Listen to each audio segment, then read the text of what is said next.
Rocks. I really like Advent of the Worm. I wish I could play stuff like that.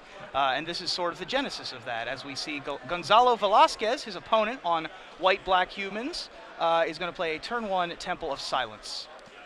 Mike Reilly is going to play a Temple of his own on turn 1. That's Temple of Abandon. Mike is going to ponder that one for a second before putting it on the bottom. And a lot of power in the Naya deck. Yeah, absolutely. He's got 3 copies of Advent of the Worm in addition to the regulars like Gorklan Rampager, Stormbreath Dragon, and Pelucranos the World Eater. As we see, Gonzalo plays a Soldier of the Pantheon, but no second land drop. So a turn 2, 2/1 is going to be immediately stymied by Mike's Sylvan Caryatid. And Caryatid's so good against beatdown decks. 3 toughness, stops a lot of the 2/1, you know, the Jackal Pup type of creatures, and accelerating your mana is so powerful against these decks Gonzalo too. finds himself a second mana, plays it untapped, a Godless Shrine untapped pre-combat, and then does a bluff attack, which is immediately snapped off by the Caryatid from Mike, and 2 Boros Elite come down on the 3rd turn of the game. Yeah. Reilly was clearly quite concerned about losing his wall there, but very few tricks for a black-white deck to have in that spot that matter. Gonzalo looks like he kept a triple 1-drop hand with 1 land, so that's not an unreasonable keep, especially in a deck that can fly over the top with Daring Skyjacks and the like. Saying go on the first turn and then possibly only having Soldier of the Pantheon on turn 2 is pretty rough, but it's pretty scary. You have to keep a lot of mana-light hands with these decks. He's able to punch through a lot of damage even though he doesn't have any burn spells, because he does have the Brave the Elements as well as sort of a little bit of evasion in the form of both Imposing Sovereign and Daring Skyjack, as we see Pelucranos the World Eater coming down on turn 3 for Mike Reilly. And this is going to put Gonzalo to the test right now, because if he doesn't have a removal spell for that Pelucranos, Reilly could untap and potentially kill 2 creatures and make a 7/7. The kill spells that Gonzalo has are 3 copies of Orzhov Charm, as well as 4 Banisher Priests, although the Banisher Priest's not going to be able to come down with only 2 mana in play. He also has 2 copies of Spear of Heliod, which is a card we've seen a little bit of today on camera. The Glorious Anthem artifact finally getting some love in Standard. Yeah, it's curious. You know, Ben Lundquist was the first person really putting up high-profile finishes with Boros. He was a huge advocate for a bunch of Ajanis and no spears. Then Pat Cox and Ben Stark did well with the black-white deck. They're big advocates for Spear, not really that big of a advocate for Ajani. And so you've seen those 2 cards, which fill kind of similar roles, fluctuate a lot depending on which proponent of the deck happens to be playing and doing well at a particular time.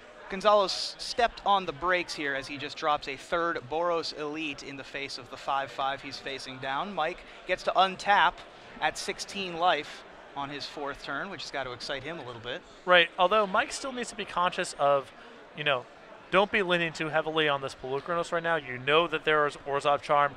Some of these black-white decks also have Doom Blades or Ultimate Prices to supplement it. And so even though the Pelucranos is dominant here, this can easily slip away from him if he's not careful about how large Gonzalo's board gets, or if he's sloppy about playing around Brave the Elements. Yeah, let's not kid ourselves. He can attack for 11 to put Mike to 5. That's not a whole lot of breathing room for Mike.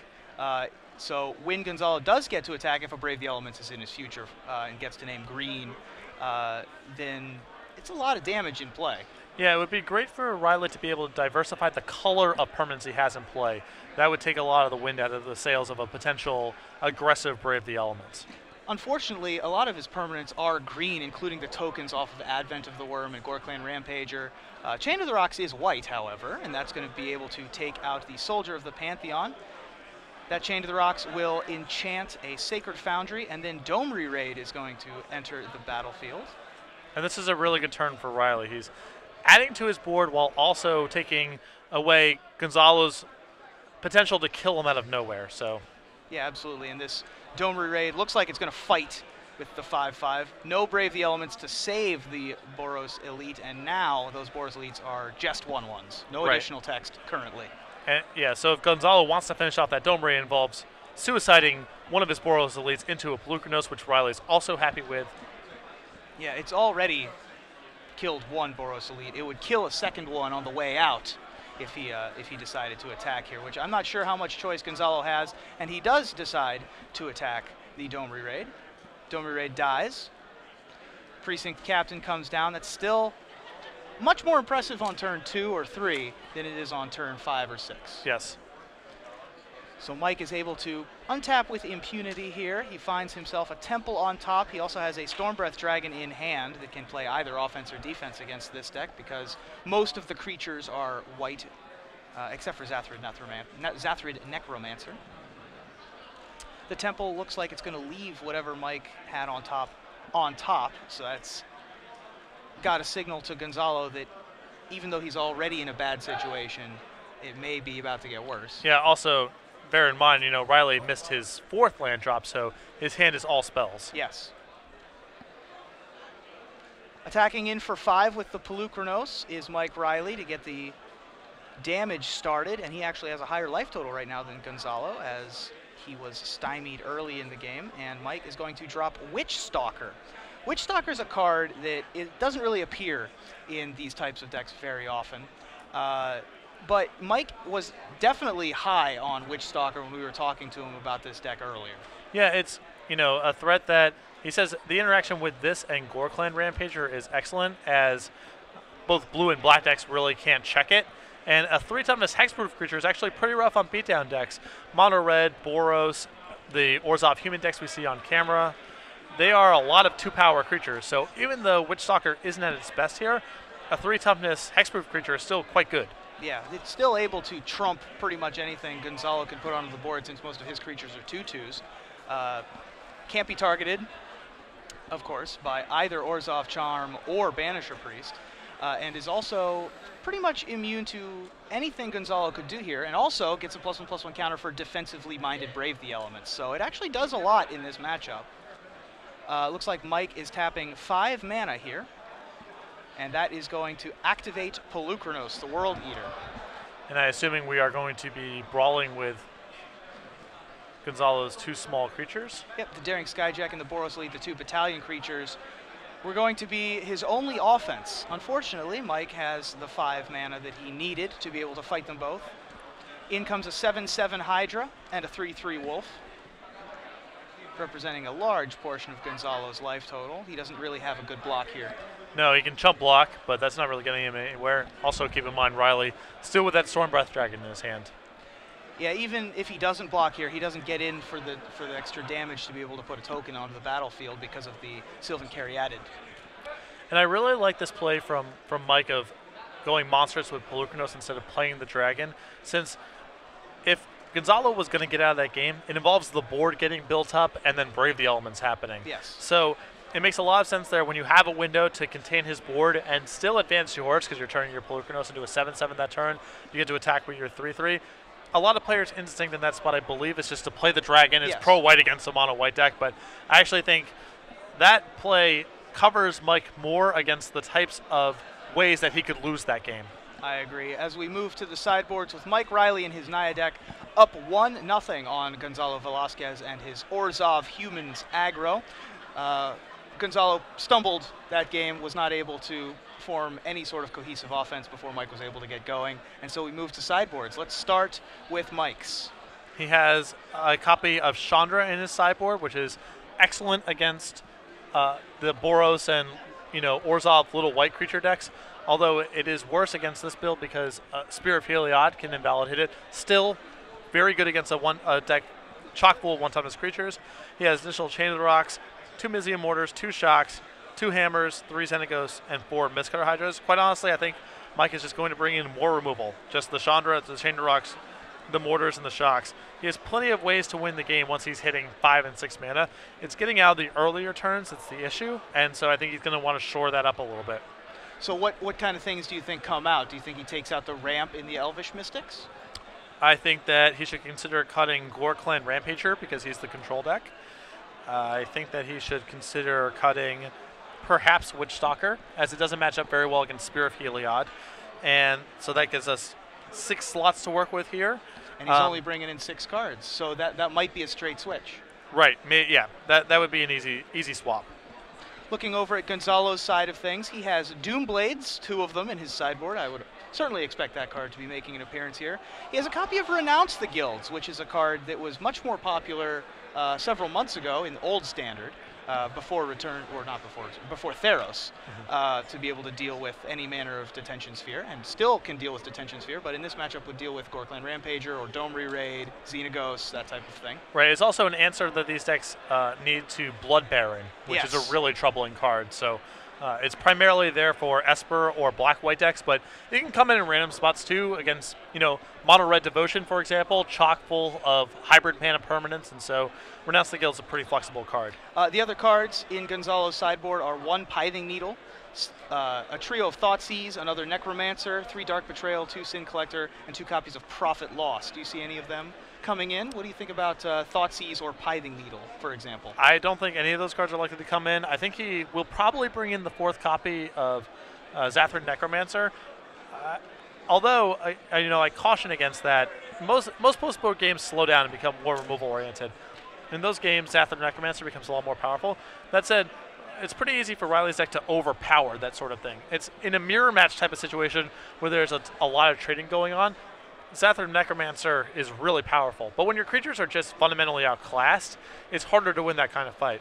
That said, the threat of Mizium Borders out of this deck, and the fact that the game should be slowing down in general, become more removal-oriented, I think means that the 4th Necromancer will be coming in, though it won't be as good here as it is against a lot of other red-based or green-based aggressive decks. Yeah, absolutely. Mike's deck is just better equipped to deal with Necromancer by not just Chain to the Rocks, of course, is really a problem for Zathran Necromancer, but the nature of Mike's deck is that he's better equipped to deal with lots of different things because he can play it in speed more, with both Boon Satyr and Advent of the Worm.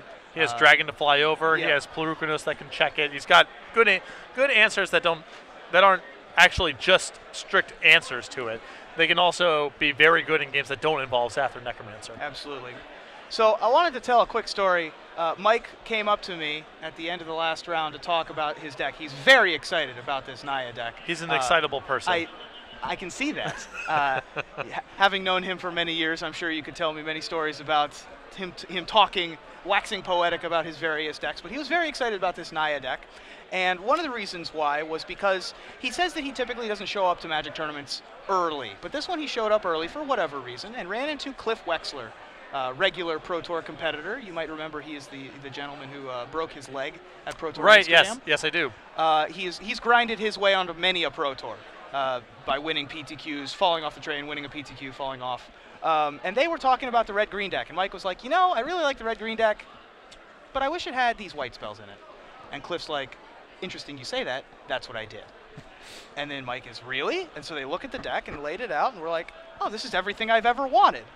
He likened it to the episode of The Simpsons where Ralph brings in, we were supposed to bring in a diorama, and Ralph brings in a box of Star Wars figurines, and the principal says, Princess Leia, Boba Fett, this is everything I've ever wanted. They're all here. And they're all here. So Mike had all the cards he wanted in his main deck. He's got a bunch of the cards that he wanted in his sideboard, and he's been able to make it work. Cliff lost last round, so he is 5-2. Mike is still the one in the tournament with this build of Naya, and he was actually talking with Stephen Mann earlier in the week and tried to convince Stephen to play a very similar deck, but was unfortunately unable to communicate with him last night because of internet issues. As we see, Gonzalo leads off with a Thoughtseize to take Dome Re-Raid and shows Mike's hand of 4 lands and 2 removal spells. Not a bad key from Mike. I understand the hesitation, but eventually, there's a lot of planes in this deck, or sorry, a lot of white sources in this deck, rather, and the removal spells are very good, obviously, and set the table for that Dome Re that was in his hand. Right. Gonzalo led off with a Thoughtseize, which you thought wasn't going to come in. Do you think that that's a mistake, or is that just a play style thing? I mean, it can be both, I guess. Sure. I just feel it's very hard for this deck to have black mana early on in the game, and Mike's deck is so fast to the board and redundant. It's not like he's going to have these hands that you break apart with a single Thoughtseize, and so the mixture of all this, I think I would have erred on the side of not bringing in a card like Thoughtseize. When I was talking with Chris Van Meter last week about the green-red monsters deck, he said that one of the attractions of the deck to him was the fact that it was pretty much Thoughtseize immune.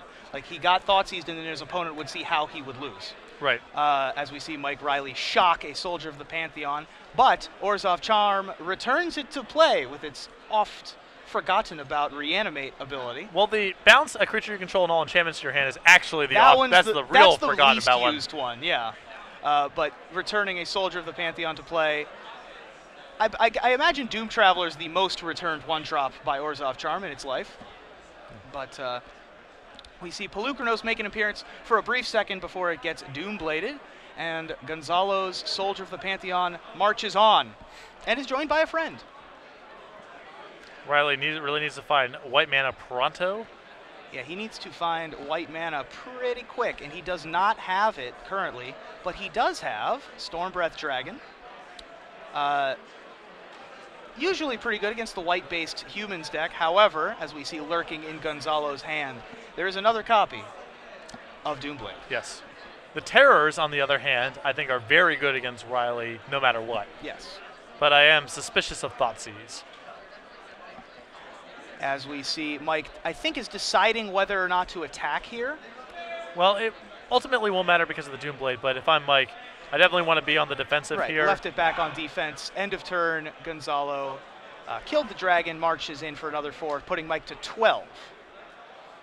And there's an imposing Sovereign. Now that's really going to put a hamper on Mike's defense, as anything he plays isn't going to be able to block next turn.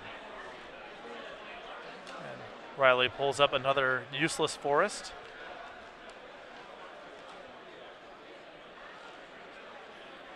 And there is Gore Clan Rampager entering the battlefield tapped. It'll be good next turn, should he be able to block with it, but 6 damage is going to rumble in, putting Mike to 6. We'll see any additional follow-up here. Banisher Priest. Banisher Priest on the Gore Clan Rampager. I think that he's not really afraid of the Mizium Mortars because Mike didn't play the 6th land last turn. Well, I also think that Gonzalo's last card might have been Brave the Elements too. So Gonzalo is able to take game 2 to even up the score against Mike Reilly. Kept a hand without white mana, never found it in time, and that was that. There you go. Had 2 copies of Chain to the Rocks, but was basically a mulligan to 5. Yeah, and you can see in that game why I was not a big fan of keeping in Rampager. It's pretty low impact, and the fact that it can't block Soldier of the Pantheon is also an issue. Absolutely, and gains some life. Yes. So I'm not sure exactly what he cut to make room for all of that removal. He probably did some shaving, I would guess, but maybe he cut some number of the Boon Satyrs because they aren't great at blocking in this matchup. That's reasonable too, but I think Rampager is not where Mike wants to be. I think he just wants to be all removal and bombs, basically, in this matchup. Meanwhile, for Gonzalo, he did end up bringing in the Thoughtseizes and looking, as the Boros Elites weren't that impressive in Game 1, it's possible that he doesn't have them in anymore because they don't really match up against all of Mike's 4/4s and 5/5s. I've played a lot of Boros. I played Black-White at the Invitational, and you take out Boros Elite in a lot of matchups just because if your opponent is sideboarding against you, it's almost always removal. Yes. And getting to Battalion is much harder than it is in Game 1s in almost every matchup you play. So if there's not any card that strikes you as being obviously the worst card, it's often correct to be removing Boros Elite. That's fair enough. He does have a lot of 1-drops as it is. He does have Soldier of the Pantheons and Dryad Militants, so it's not like he's wanting for more 1-drops in his deck. Yeah, but once your opponent's bringing in a bunch of Shocks and Mortars, it's just hard to get to Battalion. Gets to be a problem. Although you can counter that by bringing in Thoughtseize. And around we go. Right, and around you go. So Gonzalo will be on the draw this time, which makes those Thoughtseizes a little bit worse, although mostly he's trying to snag 3-drops, like 4-mana spells like Pelucranos. Yeah, the biggest issue is, if he has black mana early on in the game. It's not like Thoughtseize is low in power. Obviously, it's one of the best, in my mind, the second best card in Standard behind Mutavault. The issue is in Velasquez's deck, it's very hard for him to have untapped black early in the game. He has 3 Swamps and 4 Godless Shrines. And if he's not casting in on turn 1 or turn 2, Mike can get out in front with mana creatures and start playing the cards that Gonzalo actually needs to be Thoughtseizing away. Yeah, absolutely. You don't really need Orzhov Charm on turn 2. You don't really need Zathra Necromancer on turn 3, although it helps to have it on turn 3.